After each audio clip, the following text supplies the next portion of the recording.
Eat. Please.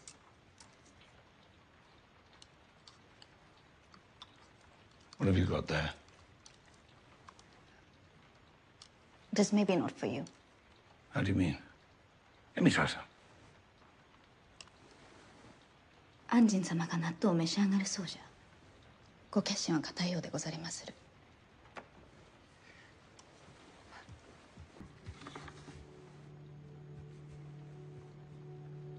I remind you that you are under no obligation to try this dish.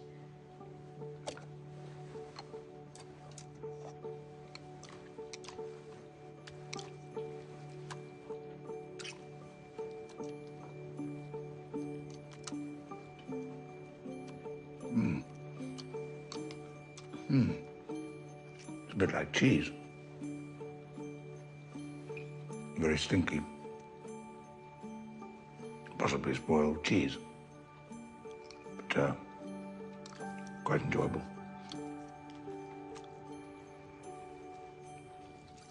Hey everybody, welcome to Reined It. This is Matt. Running solo today. I am today going to walk you through, well, over the next few days, but in video format over the next few moments. I'm going to walk you through how I make natto on a regular basis. So first of all, I have this giant bag of miniature soybeans. You don't necessarily need to have these, but this is the type that I like. I'll put the link in the description about who I purchased these from. You can really use any soybeans. You can actually use things that aren't soybeans as well. But how I start, and this is not super exciting, the first part, is we're going to start with a container, and we're going to start with about a pound of these here dry soybeans. So let me tar that up there, and this is going to get noisy. I'll probably have to mute the video.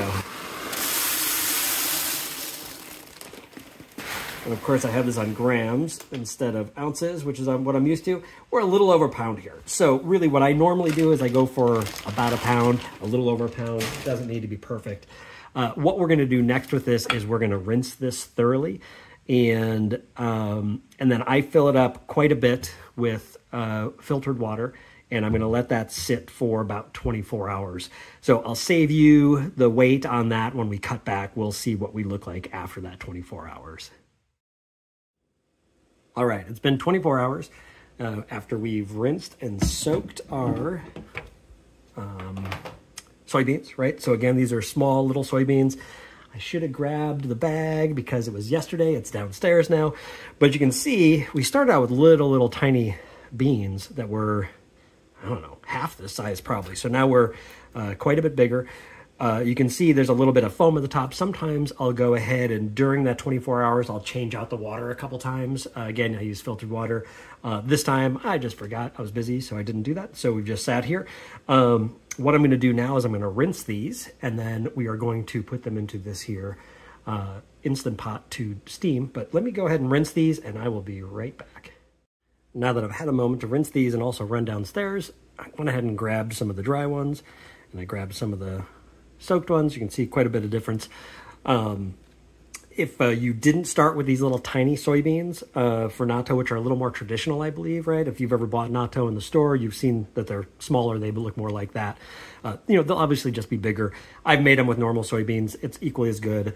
Just a little bit different, right? And now, you also don't need to get a fancy Lexan type container to soak your beans in. You could just use a big bowl. Just make sure there's plenty of water for the beans to grow, right? You just want to make sure it doesn't overflow and that they have plenty of space. And then also same thing, because I'm going to be doing this in a Instant Pot. Now you can do this with, you can just boil these, right? You don't need to steam them. I kind of like to steam them. I've read that it makes them a little, kind of damages them a little bit, keeps them a little fuller. Generally, that seems to be the case. Because I use the Instant Pot for this whole process, it's just as easy to just use it for all of it, right? It's already going to be dirty. It's already going to be there. Things I did need to buy, right? You're in your standard Instant Pot, you're likely going to get a rack like this, which we'll use for both parts of the process that I'll be showing you. And then you'll probably need to buy a separate colander. So, check whatever your online store where you buy stuff or local store where you buy stuff, you might be able to just find something that fits. It'll just need to make sure that's the right size. I generally don't like this kind of mesh strainer for other work in the kitchen. We have more of a perforated metal. But for this, I think it works a little bit better because it allows more steam to get in and to get in there. So anyways, I just rinsed this normal tap water at this point. Just rinse it really good with the sprayer, shook it around a little bit, tapped it out, just trying to get some of the, like, a little bit of dirt that might have been in there that was already rinsed, right? But also just some of the extra stuff. I don't know what, who knows? That's what I do. So we're going to take this, and then I'm going to see if I can pivot this just slightly. See if I regret this choice. Okay, so now we've got our Instant Pot there. And what we're going to do, this maybe doesn't show up great. Let's see. Anyways, I'm going to set this to pressure steam is what I'm going to do. And we've got a slightly older one. You might not have exactly the same one, but do steam. And I set this for 45 minutes. And then I'm also going to do a mostly natural release. Depends on how busy I am. Today we're going to do some errands around the house. We're going to go to yoga. So this may just sit here for a while. Generally speaking, we'll get to this later as well. So you'll probably hear it twice in this video. Let's stop that for a second. Oh, the other thing, when you do the steam, we're going to want to make sure that you don't do keep warm because we're doing the natural release. So anyways, I'm going to move this over here. After all, right, we got our Instant Pot. We got a rack. What I do with this specific steamer is I take the rack and I turn it upside down, right? It's a little bit taller on that side, you can see. I put that in upside down. I then take my colander and kind of line it up so the feet cross and you can get a little bit of a stable spot. It does not need to be perfect. And of course, I'm trying to make it perfect today because it's a video. You generally want it in the middle. And then what I do, and the reason I elevated a little bit extra is I can put a little bit extra water in there. It never uses all the water, right? But when you steam it, it's going to absorb more of the water from the steam. I just pour it again through it just to get everything kind of moist. There's that word, moist. It's about 3 cups probably that I just put in there. Whatever enough that is going to fill up the bottom, but not sit and touch the bottom of the, you can hear it's dripping out because I poured it through, but you don't want it to be sitting in the water ideally. So now we've got that. We're going to lid this guy up. Make sure you've got your seal. You can buy additional seals if you're worried about this because natto is a little stinky. I actually bought a replacement seal to use for natto instead of other stuff.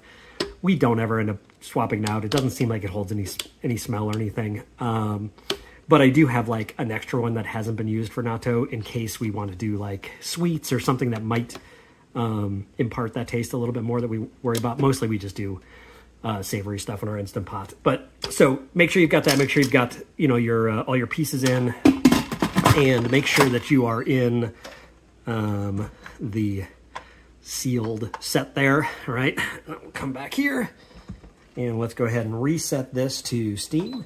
We're going to hit it twice so that it doesn't do keep warm. And we are going to do this for 45 minutes. It's still there. It will start up here in a moment. And then what we're going to do is obviously let this steam. So it's going to come up to pressure. That might take, 5 or 10 minutes, depending on how much water you've put in there and any number of other things. Probably also the size of your Instant Pot. I forget what size this one is. It's an IP Duo 80. So maybe that tells you what size it is.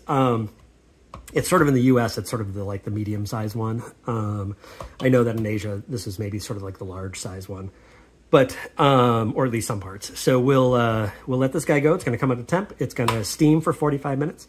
It's going to natural release for like 15 to 20 probably. At that point, we will come back and I will show you the results. All right, we're back. It's been about 2 hours. You can see the little red button is dropped off. We've got some natural release. I'm going to go ahead and remove this guy. Put him on the side. All right, one of the things you're going to need to do, and you can see here, this is warm. We have steamed up. Now, we're going to go ahead and stir this a little bit. What we're going to want before we move to the next step is to have these beans down to about 100 degrees. So I think you want to have it below 104, I think, so around there. So what I'm going to do is I'm going to stir these around a little bit. I'm going to let them cool, and in the meantime, I am going to sterilize a bowl and get together my stuff for the next step. All right, I gave this a few minutes for the beans to cool down. I kind of beat them up a little bit by stirring them around. What I've got here is our sterilized spoon that I used to stir this initially, a sterilized bowl, another sterilized bowl that has some of the leftover bean juice in it. We've got some previously made natto. This could also be natto spores that you could buy online. And then we've also got some saran wrap, and we'll get to that in a moment. Oh, the other thing we're gonna need is a toothpick, but we'll also get to that in a moment. All right, so what we're gonna do is we're gonna move all this stuff to the side. We're going to take our beans, our freshly steamed beans, and we're gonna pour them into our freshly sterilized bowl. All right, and then now what I do here is I've got a little thermometer that takes the temperature of the surface of the beans. I kind of just move it around. We're actually still at 110, which is a little higher than I'd like, but we'll get there. You could use a normal kitchen thermometer as well. I don't know the science here. Look on the rest of the internet for it, but I think if you get too high, you're going to get into you know, it's kind of not promoting quite the right bacteria you want, or too low. So there's like 100 to 109 or something, maybe. I forget exactly what it is, 107 it might be, range that you want to be. So I normally just aim for 104. And then what we're going to do is we're going to take that we have, the freshly steamed beans. We're going to take our spoon, which is sterilized. We're going to grab just a bit of the old natto, or the original natto. This already is inoculated with the natto bacillus or whatever it is, and we're gonna just stir this through a little bit. Other thing we're gonna do is add some of this bean water. Some recipes just say to add 1 tablespoon. I usually add a little bit more because I sort of like to have a little bit more moisture in it. It's gonna come out reasonably dry in the end anyways. So we are just stirring this around to incorporate that natto and to spread those nice friendly spores around. And then once we're done here, I try not to pack this down too much, but I also want to get the surface flat-ish. And what we're going to do next is create a little bit of a air break between the surface of the natto and the outside world. I need to step away for half a second to get my toothpick as well. So this ideally is honestly not sterilized, so who knows. What we're going to do is we're going to grab our sponge to wipe off some of the water. We're going to grab our saran wrap or plastic wrap. We like this stretch tight stuff. We're going to create a first layer here. And I just try to line this up a little bit, and we're lining it up on the top. We're going to put it down inside. So we kind of just tug it around there a little bit to get some surface tension. And then we're going to go ahead and poke this a whole bunch of times. Honestly, it doesn't need to be perfect, I don't think. It never is for me, so, and they come out fine. Now, this part's a little bit fiddly. Again, I washed my hands before this, so you want to keep your hands clean as well. You can get some bad bacteria. I honestly don't know how much of that is. I mean, I think you want to be safe, right? Keep things clean. Start with sterilized stuff. You're going to limit your possibility of having bad bacteria grow in here. I've never seen anything green or anything in my natto. You're going to see some white because it's a little bit, I mean, it's different, but it's not totally unlike, you know, a brie kind of thing, you know. You'll see that when you do it initially, and then when you stir it around, you're going to get these sort of white halos. That's how you know it worked, but we will see that in the second section. I have a second video which showed the reveal, and I had some people ask, like, yeah, but what's all the front stuff? So that's what this video is. All right, so we've got one layer down, and this is where we're making the air break between the two. This is also ideally to help limit bacteria that you don't want from getting in there. Take the second one, you make the second layer. I don't know if you can see that, but there's sort of like a layer on the bottom, and then there's a layer over the top. And then we're going to make the nice irritating noise of...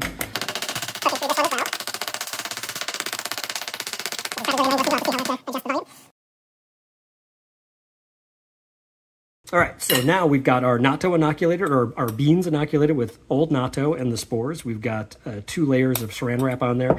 Now, I mentioned before purchasing the steamer that fits inside. You're also going to need to make sure you get a bowl that sits inside of there, that fits inside your Instant Pot. So what I do for this one is basically make like a sling with the rack that comes from the Instant Pot, which is probably what it's for.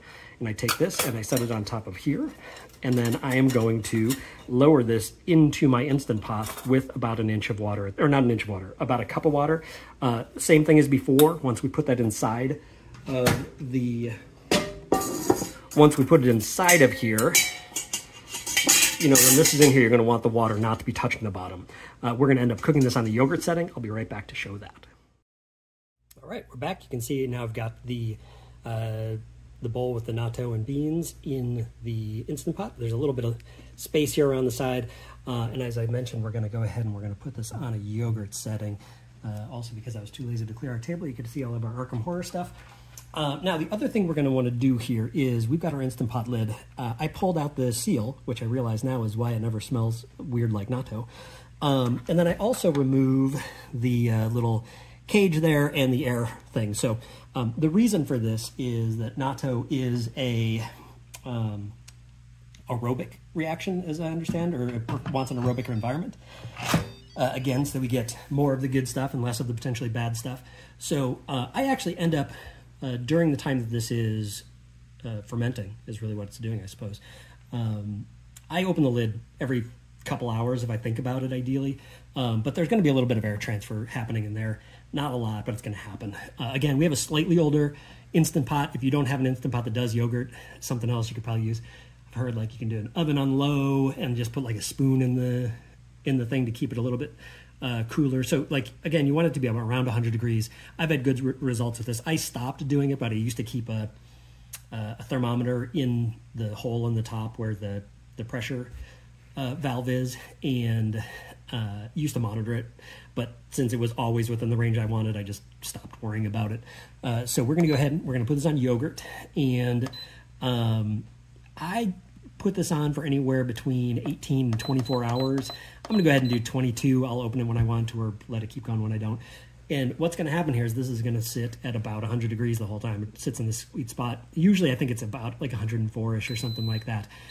If it's cold in the house, I will sometimes like put a towel over the top just to help keep it more insulated. And in the bottom, I ended up putting like a cup and a half of water. Really, you just want enough water in there for the yogurt setting to have some mass to help retain the temperature. So we should be good. Now we're going to let this go for 18 hours. I will come back tomorrow and talk to you about jarring. So it's been about a day. I think it was maybe 23 hours or so. Finally getting back to this, I moved it back to the kitchen. We can see inside of here, we've now got our fermented natto. You can see the little sling, gives you a little bit better idea. Let me move this out of the way and bring this guy back here. So now you can see it's warm because, you know, there's a lot of stuff going on there and we're at a certain temperature. For the rest of this, now all we're doing is we're going to stir it around a little bit. We're going to jar it up. For this, I've got a number of sterilized ball jars. I've got some sterilized lids, and I've got this little thing. I think I mentioned this in my last video. This is super handy. This is the little funnel for our AeroPress that we have never used for the AeroPress, but I use it every time I do this. It's handy. And then also a sterilized spoon. So now we're going to have the quick reveal here. First of all, you can see we've got our 2 layers of saran wrap from earlier. I'm just going to pull those both off at the same time. And then you can also see, well, you can see where it was touching. You don't get the full halos, but these are generally referred to as halos. I don't know why. Oh yeah, those are sticky. So, giving my hands a quick rinse because when you make natto, or if you've ever had natto, you'll know that it is sticky and slimy. So, the water off of this is also slimy. So, but yeah, you can see here we've got the halos around the edges. You can also see that on the edges, right? That's kind of what you're looking for. And then now I'm just going to give this a quick stir. This always reminds me of Rice Krispie treats. And I just do this to sort of incorporate everything, see if it's going good. It is pretty warm. Now, I don't know if that's because it's been warm in our house. I didn't measure it along, but it seems like it's okay. Also, it's going to have a bit of a smell, right? Like, I'm pretty immune to it at this point. I'm going to lift it up so you can smell it. No, I'm trying to smell it. It's got a little bit of an ammonia smell to it. It's got just a little bit of funk to it. But now we're going to go ahead. We're going to take this bowl. We're going to take this funnel and these jars, and we're going to pack them up. But really, you don't want to sit here while I do that, so we will do the magic of, maybe we'll do time lapse. All right, here we go.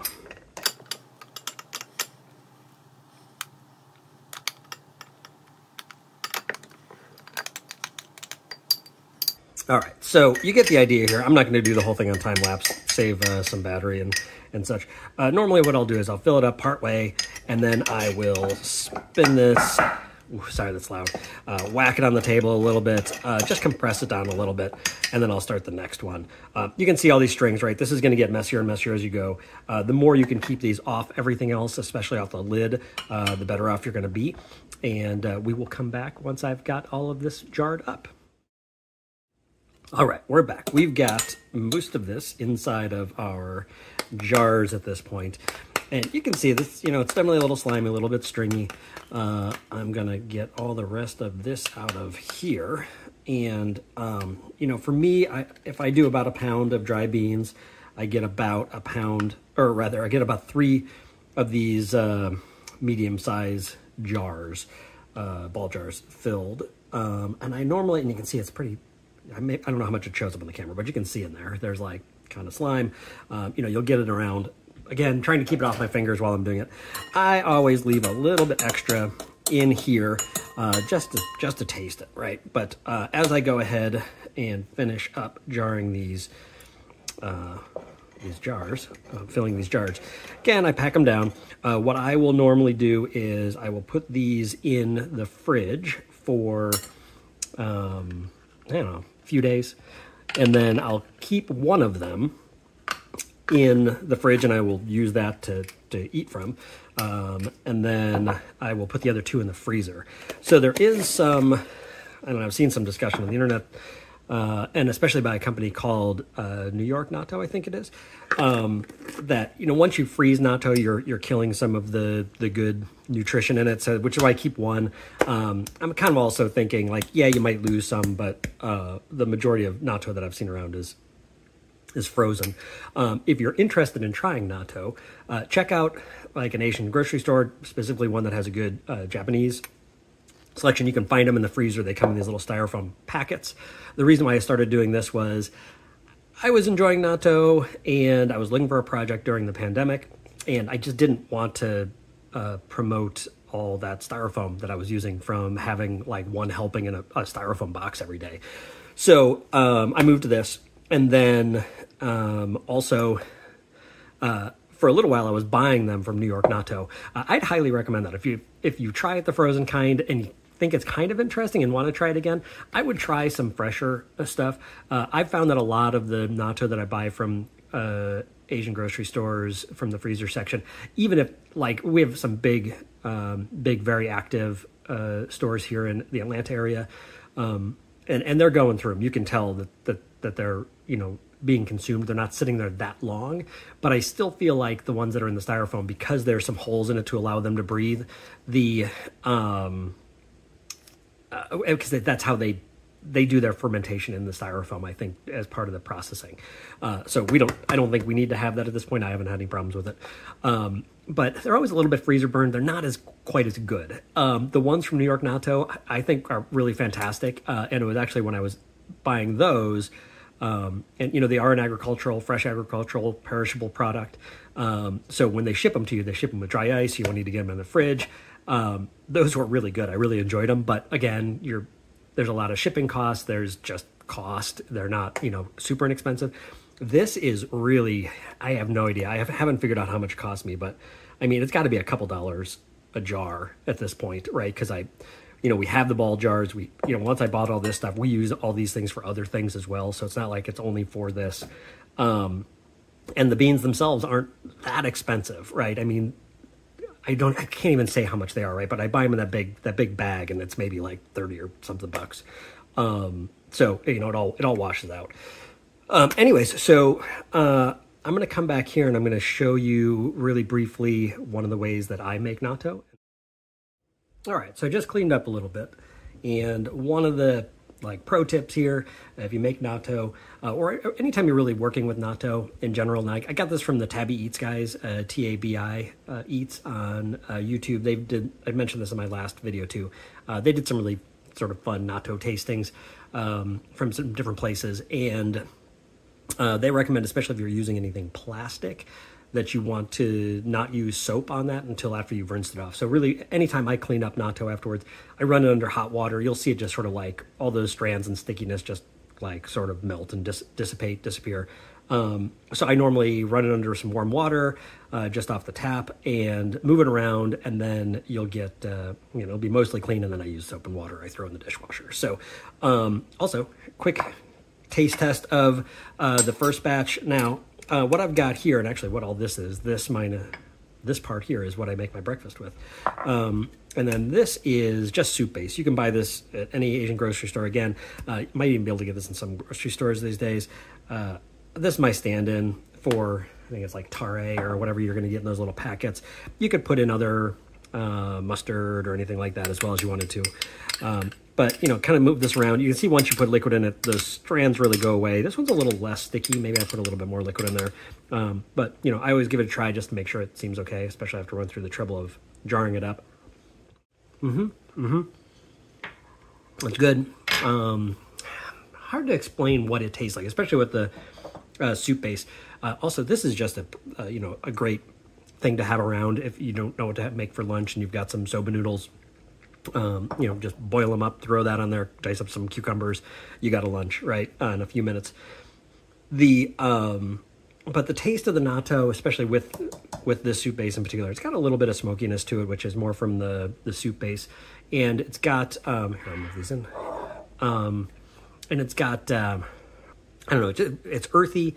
Some people say it's a little cheesy. I don't know if it's cheesy. It's more like, it's probably a little more similar to tempeh. The beans still have a little bit of bite to them, and but definitely savory, especially when you start putting sauce on it. So savory as the base. It's definitely not sweet, and it's a little funky, but it's maybe more in like the mushroom kind of range than anything else. So personally, I like it. That's why I eat it. It's also supposed to be quite healthy for you. So that's one of the other main reasons I do it. Okay, so I'm going to run through here now, and I'm going to make what I make for breakfast. Now, I normally prep this, sometimes prep this the night before just because it's easier for me. So I'm actually not going to show you the results of this until tomorrow when I heat it up for my breakfast. But this is my process. We've got some miso, right? This is white miso. You could use, I sometimes use red miso or sort of a mix miso. This is natto for my old batch. Another thing here, those like rubber wristbands. You get them in like gift bags and whatever sometimes. They actually are really good for helping loosen the top of these jars. Makes it a lot easier. Got some Kewpie mayonnaise. I would use Kewpie or Duke's or anything that has the real umami taste. You do not need this at all. This doesn't need to be there. Another thing I use is green onions. I normally dice up some of these for the week and leave them around. These are a little long in the tooth, but we'll use the rest of those today. Some sort of sliced cheese. This could be a block. It could be shred, whatever you want.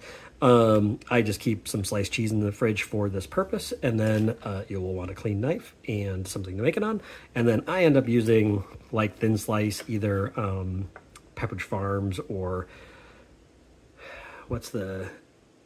I forget the one with the guy's name. But anyway, so you can use whatever bread you want. I'm gonna go ahead and pop this open, and what I do is I start with just a little, maybe a tablespoon of that, or a teaspoon, I'm sorry. Smear this on, this is going to just up that umami and savoriness in the final thing. I try to clean this off reasonably well. I don't know the science behind this, but like got miso is fermented. There's a lot of salt content in it. It's not really going to grow too much bacteria, so I'm not too worried about putting it back into my jar of the old one. But I would definitely use a clean utensil going into this, especially if you're not going to be eating it super fast. Again, so probably maybe like 2 tablespoons of this is what I put in. Spread it around. This is beans on toast. This is classic British food, right? That's a joke, by the way. But it maybe takes me 2 weeks to get through one of these, depending on if like we're traveling or something. Sometimes I'll, throw it in lunch. I'll just throw it in with some eggs, is another thing. You make scrambled eggs or a little omelet with natto, and also like a slice of cheese. I'm trying to think of where else I use natto. Sometimes we make, some different Korean-inspired stews. Rachel does not particularly like natto, so I don't put them in hers, but I will sometimes throw a spoon in mine just to like up some of the, not that I'm trying to get more protein, but some of the like savoriness and, but also ultimately gives you some more protein. So I just spread those beans on there a little bit. I will then take some of my green onions. Again, also, all this stuff is optional. You don't, the way most people would eat this is just over rice, right? I just don't generally have rice around the house. I don't make it in the mornings. This is nice and quick. I can do this in like a couple minutes. And then I put this into a toaster oven, which is going to be off camera tomorrow when we do that. But so we got the beans, we got the bread, we got the natto, we got the bread. I do onions and just a dash of mayonnaise. Just kind of gives it a little bit of a little bit of sourness that I find is kind of nice. And then we're going to take a slice of our cheese. Sometimes the cheese fits perfect, sometimes it doesn't. So if it doesn't, I will just break it and make it fit perfect-ish. Obviously, the more you have overhanging, the more that is going to melt all over the inside of your toaster oven. So I try to limit that. But that's our prep. So I'm going to throw this into a Tupperware tomorrow morning. I'm going to pull this out of the fridge. I'm going to put it in the toaster oven while I'm making, I drink tea in the morning instead of coffee because of acid reflux purposes. But while you're making your coffee or doing whatever you're doing. But that's that, right? So that just takes a few moments, nice and easy. That's one of the reasons I like it. I don't have to think about something else. It's a little more interesting than having a yogurt or a bowl of cereal. Seems like it sits with me a little bit longer. So anyways, can't think of any other tips I would say, but I will come back tomorrow and I will show you how this looks when we finish it up. And here we go. This is the toasted natto toast or nattoast, as I generally refer to it for no good reason.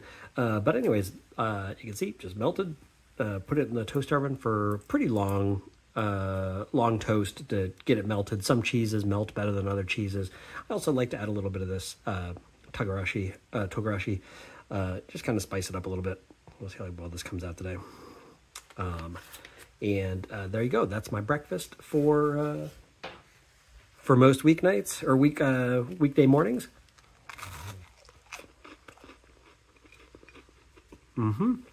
Still a little warm, but yeah, it's good. And so toasty. It's still has a little bit of that smokiness that might come from the togarashi, and not beany really though, but it's still quite a bit of savoriness. Quite I don't know. I find it quite enjoyable. So, ultimately, that didn't take a lot of actual work time. It's mostly time spent, waiting for beans to soak, beans to steam, beans to ferment, and then just, jarring things up, and you've got your breakfast, or whatever food, wherever else you want to use this during your week. And I would say if you want to see some photos of some of the food I cook, some of the food Rachel cooks, and some of the, we really don't do any food that we eat out. And then some of the places we go around. Check out our Instagram. We are generally more travel podcast and more about our adventures around. You can check that out at ReinItIn_podcast at Instagram and ReinItIn-podcast on Facebook. I forget. Well, they're slightly different, but it's ReinItIn_podcast on Instagram. You can also find us at ReinItIn Matt and Rachel on your favorite podcast app. Great. Thanks so much.